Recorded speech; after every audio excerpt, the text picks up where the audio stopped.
Welcome to Behave Yourself, the podcast that aims to bring the science of human behavior and how you can apply it to your own life and become the happiest, healthiest, and most successful version of you.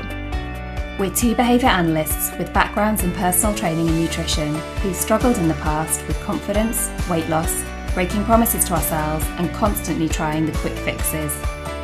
We bring the science and show you how to apply it confidently and consistently towards your own goals and how to actually create a lifestyle change. Behaviour analysis is the science of human behaviour, and we all engage in behaviours that either move us towards the direction of our goals or hold us back from living the life we desire. I'm one of your hosts, Emily McRae. And I'm your other host, Jo Wesley.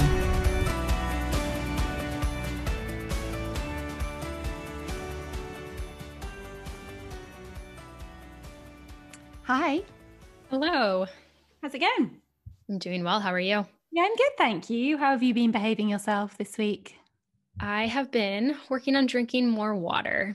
I have posted a couple of times on my stories, but I was realizing I was about 90% coffee and maybe 10% water. So I have been really making that a big focus. It was something that you and I had talked about way back on the episode about fall nutrition and how we just become a lot more dehydrated in winter. And certainly with these masks, it's also been more challenging to get water in. So I am increasing my water intake slowly, increasing it by about 15 ounces for this week. I sent you a photo of my work desk because I was going into a 3-hour board meeting with my kind of 3 different drink options. And I also posted it on my Instagram and had so many responses from people saying, "Ooh, nice microphone." I was like, that's not the point of this picture. But also got to hour 2.5 of my board meeting and really regretted drinking quite so much liquid. Mm-hmm. It's a hard balance when you're increasing it and then realizing you have to have access to go to the bathroom so much more frequently, but it's important. So that's what I'm working on. And I have been behaving myself in doing that. There were other things I struggled with this week for sure, which my husband said, "Don't you dare say you were behaving yourself with that this week," because you weren't. And I was like, I know. He's not here though. He's not here to tell on you. He can't say anything too much. But I definitely had some struggles this week, but focusing on water was a big push for me. So what about you? How have you been behaving yourself? I've been behaving myself really well. I talked a few weeks ago about being in a bit of a fat loss phase and losing a few pounds. And I have been joyfully coming out of that and eating more peanut butter. But this is the time where for me, I need to be even better behaved in that if you just come out of a fat loss phase and then go and binge on all the kind of high calorie foods, that's called yo-yo dieting. And that's really not very good for you. For your health, for your mental health, all the things. And so I have continued to track my food intake and have been even better behaved than I was when I was in a calorie deficit by increasing my calories by 100 calories a week and have been bang on track with it. So I have been very well behaved. That's awesome. And I think that kind of plays into what we're going to talk about today. It just kind of came up in my head, even though we had talked a little bit before this episode, but we're talking about modeling today and different ways that either we model behavior or that we watch others as they model behavior for us. And so it just kind of triggered me that sometimes we model our dieting based on society and what society is showing us. And that's where we're learning from instead of being taught how to eat according to our goals. Just kind of came into my head. We hadn't quite even planned on that, but that came up for me. Fancy we can touch on it a little more.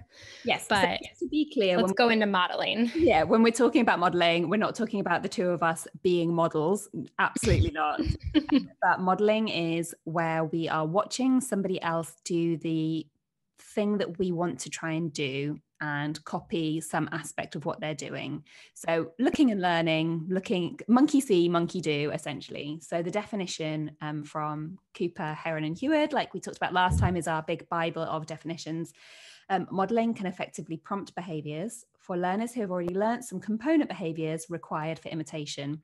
And Emily and I were saying when we were planning this episode, that's an okay definition, but we would probably extend it of modeling can help teach new behaviours, as I said, monkey see, monkey do, and prompt behaviours for skills that we're not doing as often as we would like. So maybe I go into the gym and I see somebody very proficient, maybe like Emily, doing a deadlift, and I learn, oh, I need to not bend my knees quite so much, or I need to pull my shoulders back more when I'm doing a deadlift. Maybe Emily is watching somebody else do cooking and go, oh, I didn't know putting salt in with your fried onions makes them cook quicker. So watching what somebody else does and copying them can either prompt us to do behaviors more often or teach new ways of doing them. Yeah. I didn't know that about salt and onions, so news to me. There we are. Yeah. If you're kind of frying up or sauteing an onion, it will help it cook quicker and more. They're just juicier and better if you put a bit of salt in. Maybe I'll give it a try.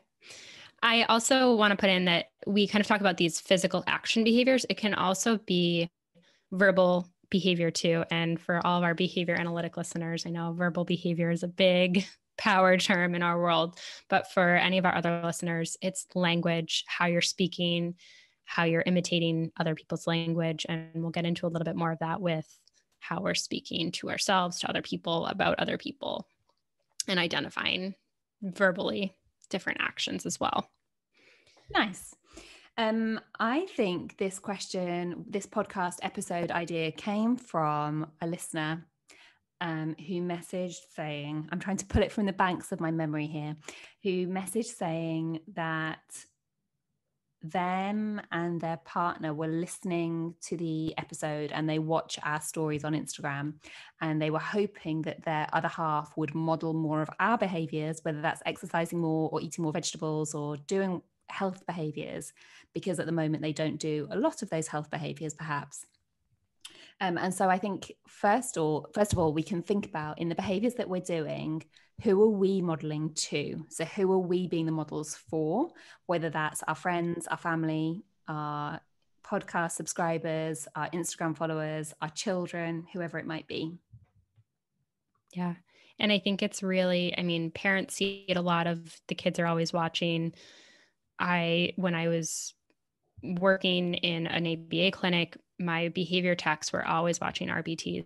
They were always watching what I was doing and modeling their behaviors after me or after more senior behavior techs. But also my training clients, they watch what I do. They are modeling their behavior after me if I'm not setting that expectation and leading by example in a sense. They're going to, again, then follow that, whatever example I'm setting. So I'm always thinking about, how am I showing up and how is my behavior being perceived by people who are looking to me for guidance on health, fitness, nutrition goals. Yeah, super. So for, I guess, kids that are around us, whether they're your own kids or the children that we work with, we try to model what we expect to see from them. So if we expect them to talk nicely to each other, we'll be talking nicely to them and to other people around us. If we expect them to clear up after they've finished playing with a toy, we clear up after we finished doing whatever we're doing. And I guess similarly for the adults around us, whether they're friends or co-workers or spouses, sometimes people aren't very good at taking feedback or advice, but maybe instead you could be modeling behaviors that you would hope to see out of them. Because at the end of the day, we can't choose other people's behaviors or choose other people's goals for them, but maybe we would like them to do more of X, Y, or Z because we know it's good for them. Or maybe we don't like their behavior in our environment. And so we try to model more of what we like to see from them. Yeah. And it's not necessarily going to change their behavior, but it's at least going to show them, hey, I'm doing this and it's valuable to me.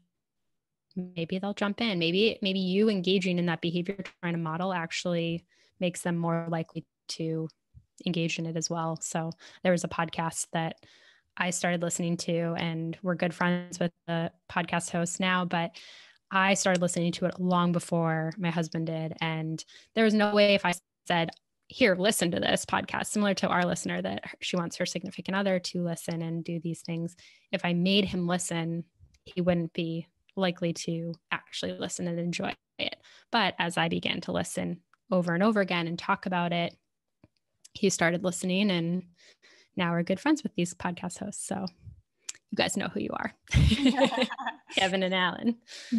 Examples from my life was my own parents modeling behaviors back to them. So my mum in particular came from a background of Slimming World or Weight Watchers or trying to lose weight in a very much 1980s, 1990s fashion, which was very much low fat everything. And isn't particularly good for your health. Maybe you would lose weight, maybe you wouldn't with something like Weight Watchers or Slimming World, but particularly the low fat aspect of things, ending up with very maybe dry hair, dry skin, all sorts of different health problems that can come from it, including things like arthritis and whatnot. And then and struggled with, both of them, my parents struggled with their weight and keeping their weight steady. And then seeing, as I got more into nutrition and learning about food, eating a very varied diet and eating nuts and seeds and gosh, avocados, but how I could do that by eating nuts, seeds and avocados, but not put on weight because fats were terrifying. So by seeing me and what I eat, I was modeling those kind of eating behaviors and modeling eating them in moderation, and how but everyone in our family has like brittle hair and dry skin and eczema, but you don't. Like, oh, like some more avocado. And so even though I wasn't saying to them, you need to do this and you need to do that, because that would have been too scary for them, modeling how I was doing it. And eventually they are outright asked, will you teach us how? And I did. By modeling it instead, they were much more likely to take that advice on board.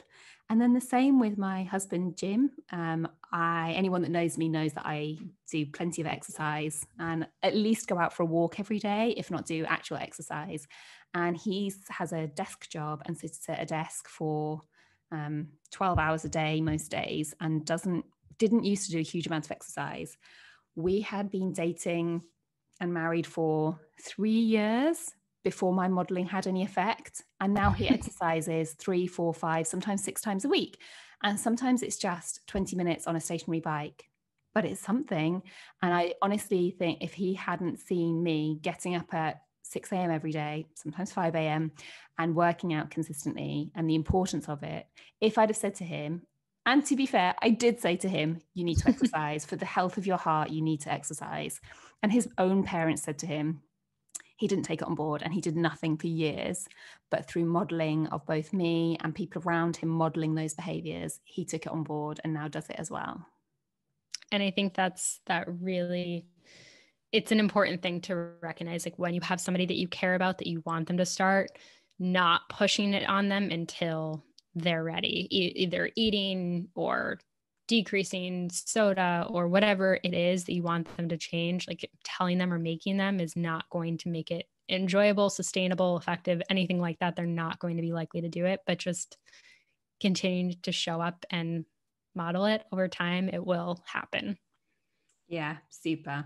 Another example I can think of is someone I know who gets horrendous headaches and isn't sure why. And so their spouse is doing a lot of modeling of, oh, hey, like I noticed that I had that bag of candy yesterday. God, my head's been banging today. I'm not saying anything else, and then just moving on. And then like a few days later of like, oh, I ate some biscuits, some cookies after lunch at work today. God, I'm really tired this afternoon. And then move on. Mm-hmm. And just dropping in these little bits of labeling her own internal feelings, taxing her own internal states, if we're going to get behavior analytic, but kind of saying how she's feeling after eating sugar, hopefully then modeling to him to then recognize his own internal state when he's eating too much sugar. Oh, maybe I am getting migraines because I inhale 5 bags of sweets and 2 bags of biscuits every day. Maybe. Quite possibly.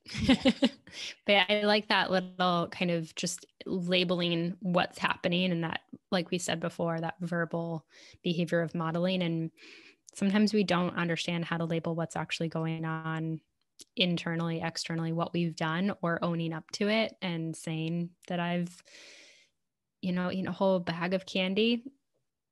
owning up to that and verbally saying it is going to make it a little bit more real, but also you need to make it real to realize that it's part of the problem. Yeah. And I make sure that I do this plenty with my clients, particularly the ones that are newer and maybe we haven't built up that trusting relationship yet, of with our weekly check-ins, them saying, oh, like, how are you doing? Because they're polite human beings. And I'll say, oh, yeah, good. Like, I ate 3 brownies yesterday. It was great. Or, and then it kind of opens them up to go, oh, yeah, I've been struggling with X, Y, and Z.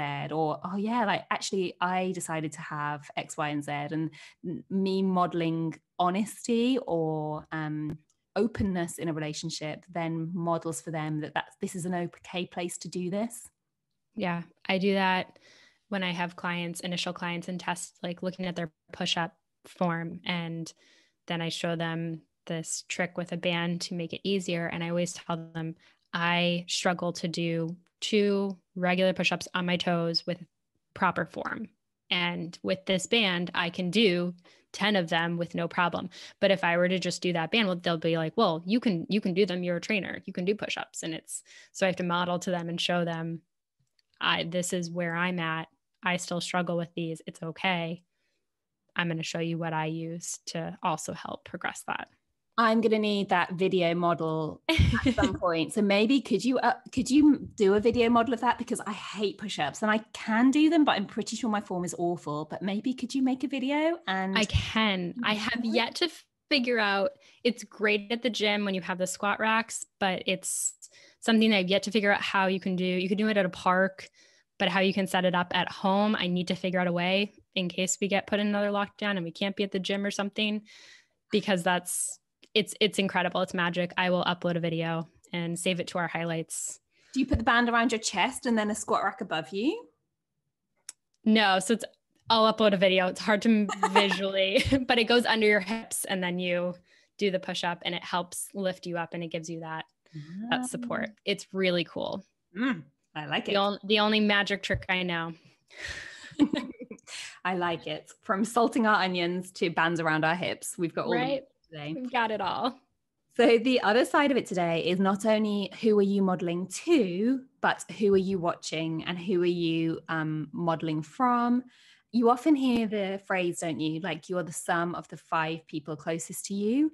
I don't know how much I subscribe to that view, but we certainly model from the people around us. Mm-hmm. And I think it's really, I'm around a lot of people in terms of clients and things, and how you can kind of accidentally start acting like people to fit in, especially in a workplace, if you don't necessarily spend a ton of time with them by choice, but because you're in that coworker environment.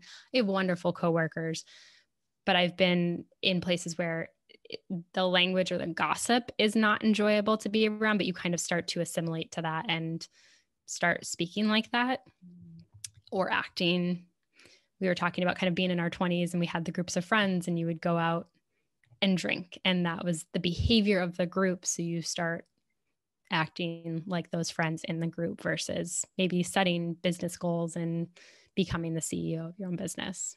Yeah. I'm going to give myself a high five here for however many podcasts we've now done. This is the 12th, and I haven't yet been modeling your accent. So I'm quite proud of myself. I can't model your accent. I am one of those people that just cannot do accents. So I will never try.